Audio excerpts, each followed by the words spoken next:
Good morning, Baba Miera. Thank you. I watch your program now. Èmi kàn fẹ́ sọ nǹkan kékeré kan fún yín. Ẹ ti sọ̀rọ̀, but torí pé ẹ jẹ́ nǹkan tó yẹ kó mature, kò fẹ́ jẹ́ kẹ́ ẹ sọ̀rọ̀ yẹn dílẹ̀ dáadáa. Let me tell you something, bro. Kò sí relationship kankan láàrin wọn ju pé Taye Currency ń support Pasuma. That is the reason why Pasuma ṣe like Taye Currency. It's not that Pasuma like Taye Currency. Fact ni mo ti sọ fún yín yẹn. Wọ́n mọra wọn. Taye Currency mọ ohun tó ń sọ. Taye Currency wá rèé, ó mọ Pasuma. Pasuma mọ Taye Currency. Taye Currency mọ ìpè tó ń bá fi lè mention Obesere. Pasuma ò ní ever láyé fẹ́ gbọ́ orúkọ Obesere. That is the point. Bro, don't even go there. I know you are very close to Taye Currency. Sit him down. Gbogbo ọ̀rọ̀ kọ́ lágbàlagbà máa ń sọ. Ṣé tó understand sí? Agboolé orin yẹn kò lè settle láíláí. Wọ́n kàn ń ṣe ni. Gbogbo tí Òṣùpá ń ṣe ń sìn tó ó ń ṣe ni. Ẹ jẹ́ kí n sọ nǹkan fún yín. Wọ́n believe pé just ẹ wo bó ṣe control Malaika ní 40 years birthday. Malaika Ladiba Wambi ọmọ yẹn mọ̀ sára but ṣe mọ̀ ó wò pókè fine. So bọ́n ṣe ń address ara reason kan tó wà níbẹ̀ náà ni pé kò sí relationship they don't have good relationship. They don't have it. The only thing tí Pasuma ṣe ń fẹ́ Táyé kò jí pé Táyé ń support ẹ̀ lọ. Kò sẹ́ni kankan tó ń support ẹ̀ like Táyé. Ó dẹ̀ ti ta right ti Táyé. So ẹjọ́ tó lọ́n ṣe Táyé fẹ́ para ẹ̀ ni. Táyé ò kéré inú ayé náà. I can tell you, bro, with my full chest pé ká ní Táyé ká ní bó ṣe sọ̀rọ̀ yẹn Obesere ó wà jáde títí láéláé Táyé tẹ́ni yẹn. That is the fact. But Abbas jẹ́ kílẹ̀ mọ́ sí ó wá sọ̀rọ̀ yẹn. Ibi tọ́rọ̀ yẹn wá lọ ló wá bad jù is because of ẹni tó sọ̀rọ̀ tó sọ lé lórí ó ti wá jáde. History can never be changed. Ò lè change ẹ̀, ò lè rewrite ẹ̀, it's not possible. So ẹni tó wá lọ́rọ̀ gẹ́gẹ́ ti wá sọ pé bẹ́ẹ̀ ni Taye Currency o ní tí Táyé sọ òótọ́ ọ̀rọ̀ ni o. So ti wà kò bú Pasuma. But ṣe rí àwọn talk tó máa ń tẹ̀lé Pasuma they don't even have one ní sense. Ariwo ni Pasuma máa ń wá. Ẹ jẹ́ kí n sọ nǹkan fún yín. Ẹ wo difference tó wà nínú kẹ close to olówó and kẹ close to crowd. Ìgbà Taye Currency ṣe 50 years kò ṣe láláriwo ó ṣe ní gbòǹkẹlẹ. Ẹ tún wo bó ṣe ń lọ. Aláriwo ni Pasuma 40 years tó ṣe gan. Wàsáìndé ò fẹ́ wá ó bẹ Wàsáìndé ni.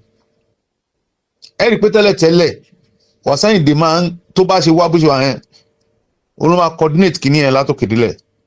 Wàsáìndé wá ó lọ ni o ẹgbẹ́ lọ bèrè dáadáa ó wá ó lọ. Ọba Oníbà tó lọ bá gan Ọba Oníbà ò wá. Ó send ìyàwó ẹ̀ lára àwọn ìyàwó ẹ̀ kan ó send ẹ̀ pé kó lọ attend party yẹn ni.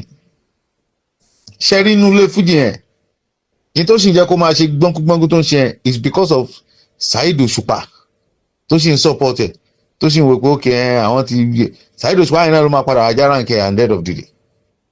Ẹ lọ kọ́ sílẹ̀. Ẹ jẹ́ kí n burst the brain nítorí pé atawẹ́wẹ́ indirect and directly atawẹ́wẹ́ support Táyé pé n tí Táyé sọ òótọ́ ọ̀rọ̀ ni kò dárúkọ Táyé ni. Torí ẹ̀ ni ò ṣe pé atawẹ́wẹ́ kò gbé àìfi lọ fàtàwẹ́wẹ́. Ṣínà kan ní sọ̀rọ̀ yẹn kò lọ gbé kinní fún tòótọ́ ó náà wà. Àwọn yẹn dẹ̀rẹ̀ wọ́n máa stand lórí tó sọ pé mẹ́ńtò ẹ̀ lò Obesere. Taye Currency tó wá sọ̀rọ̀ yẹn ó mọ ohun tó sọ kò yẹ kí yẹn bínú. Ẹnìkan pé Pasuma láti London because of Taye Currency. I'm telling you. Wọ́n sọ fún Pasuma pé dúró èèyàn wà pẹ̀lú ẹ̀ for good 30 years. Ọ̀rọ̀ tó wá sọ ẹ̀ káàtì ẹ̀lẹ́ni tó fi ẹ́wé kálẹ́ni tó kéré sí ẹni bọ́yẹn tó fi ẹ́wé yìí ó ju ẹ lọ́nu olórin. Tọ́ka tó mention rárá òun ni wọ́n á kọ́ mention. máa gbọ́ mi. Èmi náà ni Aranbara tí mo máa ń sọ ní gbogbo ìgbà wípé Ọlọ́run nìkan ni ọba lára tó ń ṣiṣẹ́ àrà sínú ara wọn. Mo kí gbogbo àwa tá a jẹ́ lólùfẹ́ mi tẹ́ máa ń kọ́mẹ̀ sórí àwọn ètò tí mo bá ń mú wá, pàápàá jùlọ ní agboolé Fuji. Kí wá ní àwọn àṣírí ọ̀rọ̀ eléyìí tí èmi Aranbara tí mo tún mú wá lásìkò yìí? Mo fẹ́ máa sọ̀rọ̀ nípa ìgbẹ̀yìn. Àwọn Yorùbá bọ̀ wọ́n ní ìgbẹ̀yìn lójú. Mo fẹ́ máa sọ̀rọ̀ nípa ìgbẹ̀yìn Pasuma àti Tai Currency, nípa àwọn tí wọ́n jẹ́ olólùfẹ́ wọn ní tí wọ́n ń sọ. Gbogbo wa tá a bá ní gbàgbé ní agboolé Fuji, gbogbo alájọ mọ̀ pé àwọn tí wọ́n jẹ́ fáǹsì Pasuma, àwọn náà ni wọ́n jẹ́ fáǹsì Tai Currency, ṣùgbọ́n brand name wọn ló yàtọ̀ọ̀tọ̀ nítorí orúkọ wọn bó ṣe yàtọ̀ọ̀tọ̀. Ṣùgbọ́n mo fẹ́ mú àwọn ẹ̀rí kan wá fún àwọn tí wọ́n jẹ́ olólùfẹ́ Fuji àtàwọn olólùfẹ́ wọn, àwọn ti Pasuma àti ti Tai Currency, nípa àwọn nǹkan tí wọ́n ń sọ nígbà tí ìjà tó ṣẹlẹ̀ láàrin Pasuma àti Tai Currency. Ẹ̀yin tèmi, ẹ̀yin títí Aranbara, màá fẹ́ jẹ́ kẹ́ farabalẹ̀ dáadáa o, kí ẹ wá gbọ́ àwọn nǹkan tí mo fẹ́ mú wá yìí, nítorí àwọn ọ̀rọ̀ yìí òun la lè pè ní ohun tó fẹ́ ṣẹlẹ̀ fún Pasuma lẹ́yìn ohun tó ṣẹlẹ̀ láàrin wọn àti Tai Currency. Kí wá ní kókó ọ̀rọ̀ yìí bó ṣe bẹ̀rẹ̀ o? Àṣírí àwọn nǹkan tó ṣẹlẹ̀ yìí òun ni èmi fẹ́ fàyọ ń bẹ̀, gẹ́gẹ́ bẹ́ẹ̀ ṣe mọ̀ mí wípé àṣírí Aranbara ni. Àwọn olólùfẹ́ Pasuma ta lè sọ wípé wọ́n tún jẹ́ olólùfẹ́ Tai Currency, àwọn ni wọ́n sọ̀dí abájọ nípa ohun tó ṣẹlẹ̀ yìí.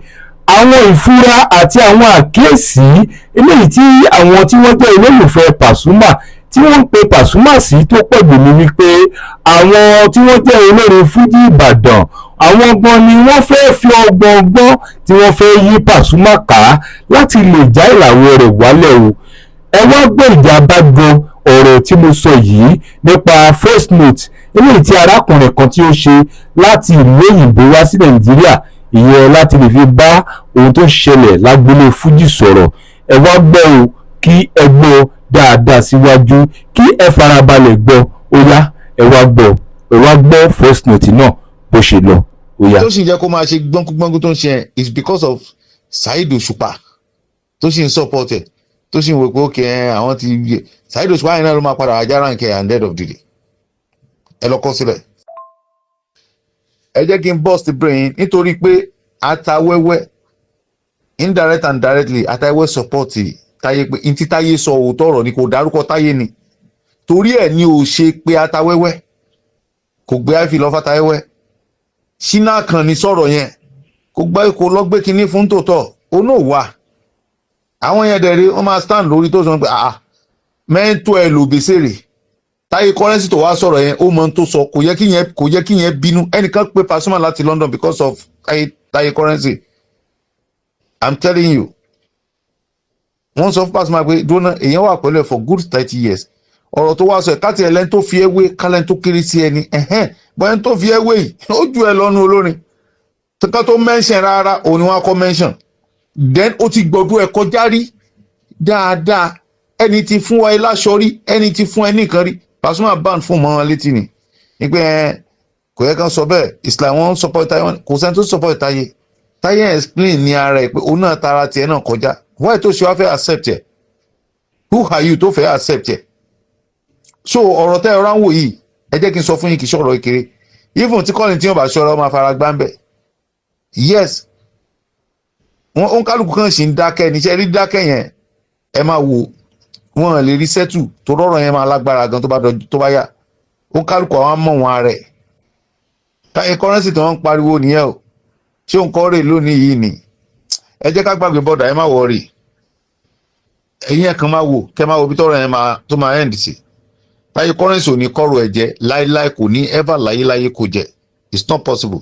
Tó bá jẹ́ pé ẹ̀wọ̀n sì ń jókòó tí pé bóyá kó lọ sọ́mọ́lé ibi tó rent láyéláyé, ọjọ́ tí Tai Currency bá ti lè lọ máa yé tiẹ̀ kù. Kí ló fẹ́ lọ ṣe ń bẹ̀? Ẹ gbàgbé.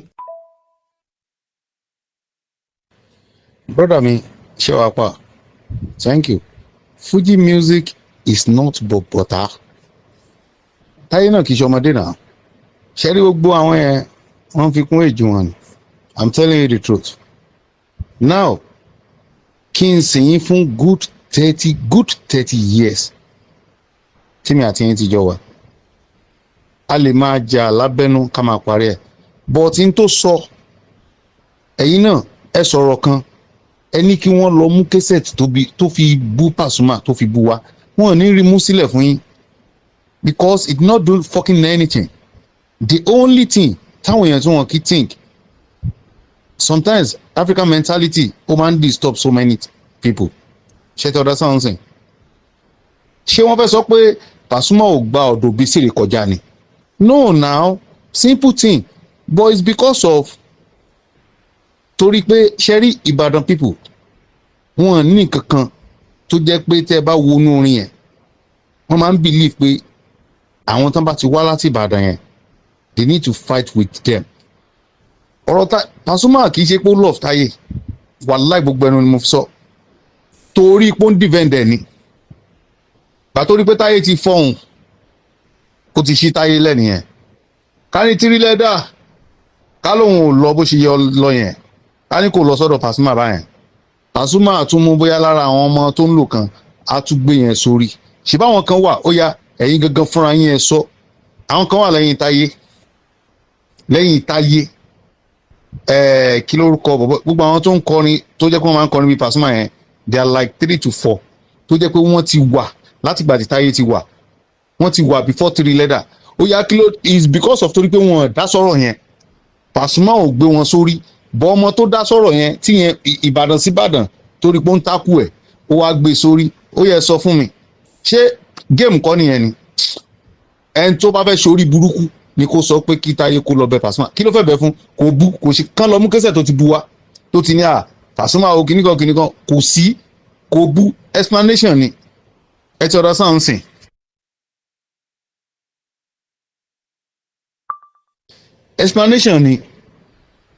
explanation gidi ni. Okay, let me give you one sample. Wasayinde ìgbà tí Barrister wà live, Wasayinde ṣe Flavour tó ṣe yẹn ó fi tàbùkù ọ̀gá ẹ̀. Táyé ò gbé ọ̀dọ̀ Pasuma o, kò faṣọ Pasuma o, kò ṣe laundry Pasuma o, kò gbègbè lẹ́yìn Pasuma o. Wasayinde gbogbo yẹn ni Wasayinde ṣe, ẹrú ni lọ́dọ̀ Barrister. tá a bá fẹ́ kà níka is because of Barrister ò mọ family ẹ̀, ó dẹ̀ mú láti inú gọ́tà, òun náà sọnù history fúnra ẹ̀. ó padà tákù Barrister ó ní nǹkan kan ṣe sí Barrister, ó play mature. Barrister ò bu, kò tí ẹ sọ pé olóńgbò, kò sọ lórúkọ. Yes, ó dẹ̀ sọ ó ní angu tó ti rí tiẹ̀. ìgbà wọn tún interview Barrister ní angu tó ti rí tiẹ̀ ni òun sọ pé kán wá lọ sílé, wọ́n sọ pé kò sí nílé, ipe tóun bá wá rí òun wà sí tẹjọ́ pé Wasayinde o ìtàn tó sọ yẹn kò gbẹnu ẹ, ó ti tán. You have to play mature. ìtàn pé maturity nìyẹn, but Pasuma no get mature, kò ní maturity kankan lọ́dọ̀ tèmi. It's because of kò sí nǹkan tó wà ń bẹ̀. tó bá pè one on one, Táyé kí ló dé Obama rí dínkù mi kátẹ ẹni tó fi mí wé fine àjọ wà ní, bọ́ ò bá ti máa sọ nǹkan tó máa jáde lẹ́nu Táyé náà ni pé sorry boss, ó ti tán. kò pọn dandan ṣé o fẹ́ yẹ kán máa ṣe ìwọ jẹ́ òṣà ni tó máa fi gbogbo ìgbà tó máa ìwọ yìí gbogbo bẹ́ẹ̀dẹ̀ tó ṣe Táyé máa tún tiẹ̀ ṣe ní Ìbàdàn fún ẹ.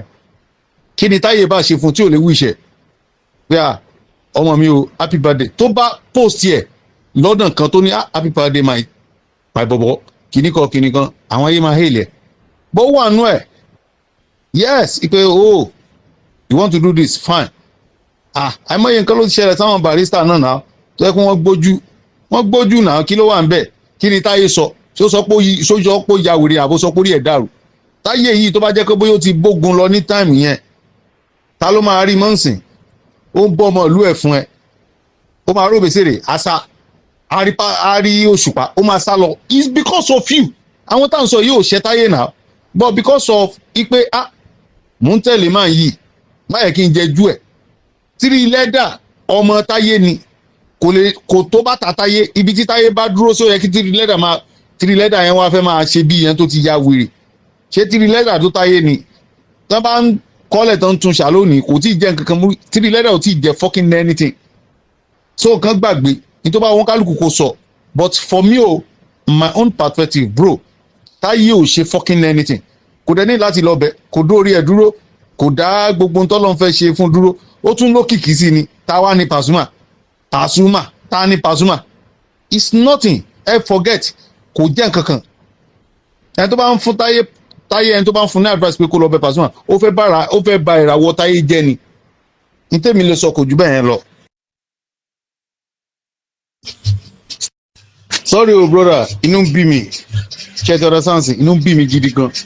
Okay now, ìwọ Pasuma yìí ló bẹ̀rẹ̀ number one fún wa Sunday. Ìwọ ló bẹ̀rẹ̀ number one fún. Ṣe ti ọ̀dọ̀ sáǹsì, you started number one. O rántí pé Kollington wà live on time yẹn. Now, ó wá rí i pé Òṣùpá díje, wọ́n interview Obesere ó díje, and torí pé òun wá support látọ̀dọ̀ Òṣùpá, gbogbo ẹni tí Òṣùpá kọ nígbà tó wà ní Europe, wọ́n believe pé Táyé ló ń bá wí, kò bá wí. Bẹ́ẹ̀ ni, kì í ṣó ni Òṣùpá bá wí. Tó Òṣùpá tó bá tún dé nsìn báyìí, ìwọ àti ẹ̀ tún máa tún jà, kò dẹ̀ sí nǹkan kan tó fẹ́ ṣe. Now wá ń sọ pé tó bá sọ pé number one, ẹ bá wá ọjà mi olórí burúkú bọ̀dà tó máa ní accident tó jẹ́ pé bó ṣe wà yẹn stroke ló máa padà pa, àfi tó bá jẹ́ pé kò jata kò jẹ́ kó Táyé ló kù. Ṣé tọ́da sáǹsìn, ìwọ yìí náà ló máa ní number one. Now lórí status ó máa write number two nsìn, it's because of torí pé wọ́n dìde, wàá máa pe Fuji mi, àwọn ọmọ yẹn dìde láti Ìbàdàn, they fight with you. Now òrẹ́ nìkan kan support ẹ, ìwọ náà wá ní torí number one tẹ̀ ń pè pé láàrin ara yín ni, torí pé Wàsáyìndé gánmọ̀ pé òun nẹ́nìkan wájú, ó yí ni. Ẹ jẹ́ kí n sọ fún yín, game ni Fuji is game. So tó bá wù ẹ́ kó gọ̀, tó bá wù ẹ́ má gọ̀. Tí Táyé bá ti gọ̀, tó bá fi lọ bẹ Pasuma nílé ẹ̀, wàláhì ó ti di ajá Pasuma for life. Ẹ lọ kọ sílẹ̀ tí mi sọ fún yín, ó ti di ajá Pasuma for life. Ẹ jẹ́ kó kálukú dúró lórí ọwọ́ ẹ̀, ṣèbí kò bu. Tí Pasuma bá wá fún kó lọ fún Pasuma, ẹ gbàgbé. Tó bá wá fún kó lọ fún. Táyé bá sọ pé lónìí o, òun ò lọ sógun state, òun ò lọ. Okay, let me give you sample bro mi. Ṣẹ̀fẹ́ Àlàó tí wọ́n ń pariwo gbogbo tó ti máa ń ṣe show kò jogun state lọ. Táyé tá à ń sọ yìí, ó ń kúrò ní Ìbàdàn náà, ó ń lọ sékòó náà. Ẹ lọ mú kẹsẹ̀ tí Ṣẹ̀fẹ́ Àlàó tó lọ ṣe lẹ́kọ̀ọ́ wá nínú ọdún yẹn, mú wá fún mi. Tó lọ ṣe lọ́ṣun, ẹ mú live yẹn wá fún mi. Tó lọ ṣe lẹ́kìtì, ẹ mú wá fún mi. Tó lọ káàkiri state. Táyé ń lọ á kúrò ní Ìbàdàn, á lọ sí Ìjẹ̀bú, á lọ sógun state, á lọ sí Lagos state, ó máa lọ Ọ̀ṣun state. Ṣẹ̀fẹ́ Àlàó inú Abẹ́òkúta ló ti dúró, but people wọn ní so tọrọ. Ẹ tẹ́lẹ̀ sáǹsìn, ẹni tí wọ́n ń sọ̀rọ̀ nípa yìí kì í ṣọmọdé, ó lójú ẹ tó jù lọ nínú olórin, kò fi èjì kún èjì ẹ, olórí burúkú wọn ó fi èjì kún èjì ẹ ní. Ṣẹ̀fẹ́ Àlàó sọ pé òun ju Pasuma lọ, kí ni èjì Ṣẹ̀fẹ́ Àlàó? Ṣẹ̀fẹ́ Àlàó is 57 now. Yes, wọ́n ń pẹ́ nìkan ní mọ̀rún fún ebi. I went to UNAP bí mo ṣe wà yìí. Ṣé ti ọ̀dọ̀ sáǹsìn? Èmi àti Múyìwá Adémọ́lá tajọ lọ sí school, èmi sínú ẹ̀ St. David nìbàdàn. Ṣé ti ọ̀dọ̀ sáǹsìn? So many things ń ṣẹlẹ̀ bàbá tó yẹ pé wọ́n kọ́fà. Táyé gan mọ èjì Pasuma, tó bá jẹ́ pé súnmọ́ dáadáa ẹ sì tẹ̀jọ́ kókó sọ èjì ẹ̀ fún yín. So mo mọ tí mi ń sọ náà. Gbogbo wọn bá ṣe wà yẹn game ní Fuji, tẹ bá ti jẹ́ kó gọ̀ ẹ̀yin ni wọ́n padà ṣépè fún. Bẹ́ẹ̀ ni mo sọ fún yín, kò gbọ́dọ̀ bẹ́ẹ̀, kò sí tó fẹ́ bẹ́ẹ̀ fún, kò sí kankan tó ṣe fún. Tí n bá ṣẹ̀yìn bẹ́ẹ̀ ṣe wà ẹ máa sọ fún gbà àbúrò mi MC mo ṣẹ̀yìn o, ẹ má bínú o, kìnnìkan o. So kàn lè bá kàn máa rọ́bì ṣẹ́ni tó jẹ́ pé bóyá òun náà ti first born ẹ̀ ó ti ń bímọ, ó ti di grandpa. So what are we saying? Ẹ gbàgbé Obesere ló la gbó wọn lójú, ta ló lè dé stage Wàsáyìndé náà? Bẹ́ẹ̀ ni bí Òṣùpá ṣe ló máa ń kọrin, ó máa ń ṣe wèrè yẹn, kò lè takú Wàsáyìndé ńgbà kan náà, wọn lè dórí stage ẹ̀. Abbas ló la gbó wọn lójú náà. Kí wàá la wá ń sọ? Abbas ló jẹ́ kó mọ̀ pé kò sí nǹkan kan, ẹ lè ṣe wèrè kọrin, bẹ́ẹ̀ ni ẹ lè trace pẹ̀lú wèrè. Kí là ń sọ? Àtàwẹ́ support Táyé, but kò sọ ni kò lọ ní àǹgù ẹ̀ ni, ó sọ láìfù yẹn wà, òun ni ò jẹ́ kí Pasuma lọ fún ní ife. Bẹ́ẹ̀ ni à ń sọ̀rọ̀ fún yín bàbá, ẹ gbàgbé, tẹ́ bá fẹ́ máa pè yín máa sọ. When I get to Nigeria sef, mo lè wá tí ò dẹ̀ sí kan tó máa ṣẹlẹ̀ tí wọ́n máa interview mi, because inú ń bí mi, òṣì ni gbogbo wọn ṣe. Fuji yẹn kò lè tò láíláí, ta ló dá orin èbúlẹ̀? Kollington ni. Then torí pé gbogbo wọn gbóúnjẹ fún ẹ̀sìn, ó ti ń ṣe bí olórí burúkú. Ìwọ tọ́wọ́ ẹ ti ń gbọ́ tó ti wà sóò, kí ni Wàsáyìndé wò pé ò ní pẹ́ kú náà? Tó bá ti kú ó yá mo wà pẹ̀lú ẹ̀. Ṣé Wàsáyìndé dọ̀bálẹ̀ fún ni? Kò dọ̀bálẹ̀ fún ní 40 stage ọ̀run ẹ̀ kìíní. Ó kàn kìíní ẹ̀rọ kìíní kan kìíní kó dẹ̀ jókòó sẹ́gbẹ̀ẹ́. ṣó lè ṣe bẹ́ẹ̀ fún Barrister ni kí là ń sọ ẹgbàgbé bàbá jàre na game ẹ jẹ́ ká máa play game yẹn lọ káwá wẹni tó máa rẹ̀ kò ní dáa fún wọn ayé wọn máa bàjẹ́ ni. ẹ jẹ́ kí n sọ ọkọ fún yín mi ní sọ̀rọ̀ mọ́ lẹ́yìn ilé brother mi ẹ má bínú o inú kan bí mi ni o. Now Pasuma lo use Muri Thunder against Saheed Òṣùpá Muri Thunder yẹn dà lónìí bàbá no ẹ jáde síta alábòsí olórí burúkú ni Muri Thunder dà lónìí ayé Muri Thunder ti bàjẹ́ tẹ́ bá rí gan islam bí gbàgbé pé ó ní HIV ni I'm telling you tó bá wọ designer tí wọ́n ń tà ní $1 million bàbá kò lè ṣó lọ́rùn ẹ̀ it's because of ìwọ yìí ló kọjú ẹ̀ sóṣùpá àwọn yẹn rún wọ́n rún life wọ́n rún spiritual wọ́n rún ní gbogbo nǹkan ní dream in everything ó ń dà lónìí àmọ́yé ẹni tí wọ́n ti bá yé ẹ̀jẹ̀ tí wọ́n bá ń jagun báyẹn bàbá mi àwọn tó máa forí fáwọn pọ̀ ó pe Sáfẹ́jọ́ one on one like this Sáfẹ́jọ́ reject ẹ̀ mo ti sọ tọrọ fún yín báyìí Sáfẹ́jọ́ reject ẹ̀ pé aláyé òun ò jà mọ́ ẹ lọ wo ambassador tí wọ́n fún Obesere ní bíi 3 to 5 days ago Sáfẹ́jọ́ lọ pàdé Obesere ń bẹ́ẹ̀ I'm telling you the truth torí pé ó ṣe máa pè yẹn pé dandan kan support ẹ you want Táyé to support now Táyé ti dàgbà Táyé ò kì í ṣọmọdé jagun ara ẹ ní tí Táyé bá fà nílùú Ìbàdàn kó jagun ara ẹ Táyé ò wá supporter so kí la wá ń sọ bàbá mi ẹ jẹ́ ká gbàgbé ọ̀tẹ̀ ló wà mẹ́ẹ̀ ní tí wọ́n bá fẹ́ ṣe ẹ jẹ́ kán ṣe kárí kò lè afẹ́ ti Táyé láti bí sí but tí Táyé bá lọ gọ́ láyé wàláhì ó wà ní street kó gọ́ for life nìyẹn they no fit do fucking anything fún ẹ ti understand sìn so we are from Ibi a dẹ̀ kì í jagun kínní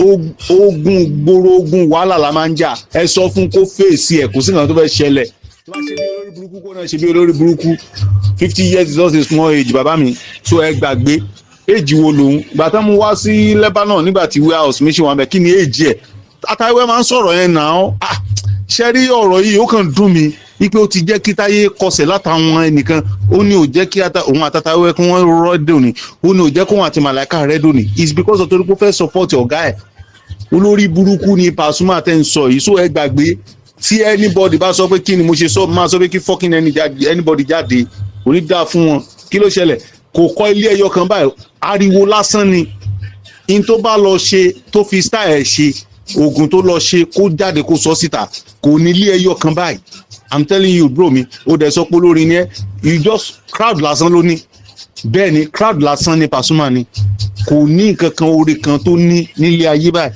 ló bá kú sí ẹni tí ò sin ìyá ẹ̀ síbi tó dáa ilé ìyá Rainbow níyẹ̀ kú sí so àwọn ọmọ orú oògùn tán ṣe ìṣòro ayé tí wọ́n ní ẹyin ò kàn wá but